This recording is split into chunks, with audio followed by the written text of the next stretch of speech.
Rupert Colville is the spokesman for the UN High Commissioner for Human Rights. He joins us now from Geneva for more. Rupert, thanks so much for joining us here at TRT World. Now, strong words from the UN Human Rights Chief condemning international indifference. Why does it appear that the international community have forgot about the people of Idlib?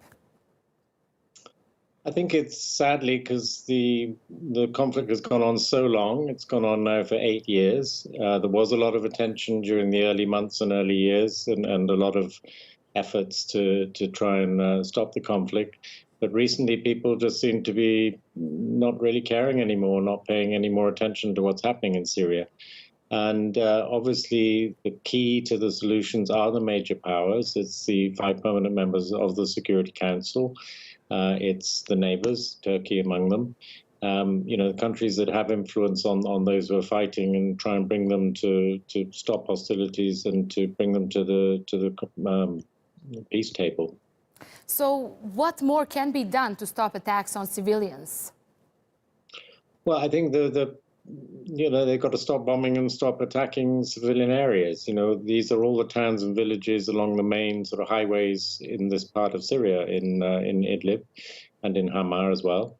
And, they're hitting day after day towns and villages where there are many, many civilians living. And they're hitting markets, they're hitting bakeries, they're hitting internet cafes, they're hitting supermarkets.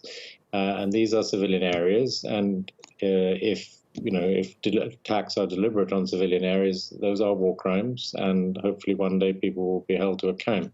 But the key thing now is to stop the killing. 8 years we've had killing non-stop, so many hundreds of thousands of casualties, nobody knows exactly how many anymore.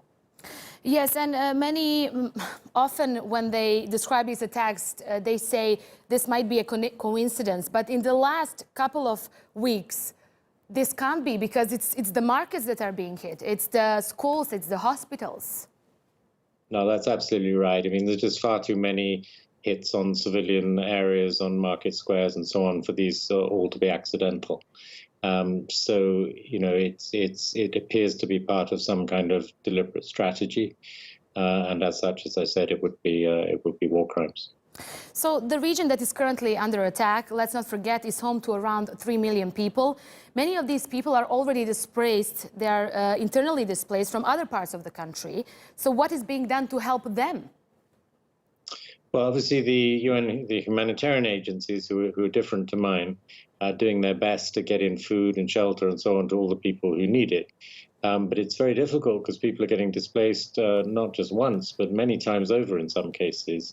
And as you mentioned in the program just a few minutes ago, there's believed to be more than 400,000 people displaced just since April.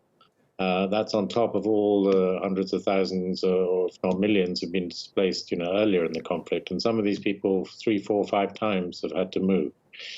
And that's very hard also for the agencies to deal with. You can obviously try and set up supplies and adequate shelter and so on when people stay in a particular area. But if they're continuing to flee and having to flee time after time, it takes time for the aid to catch up with them.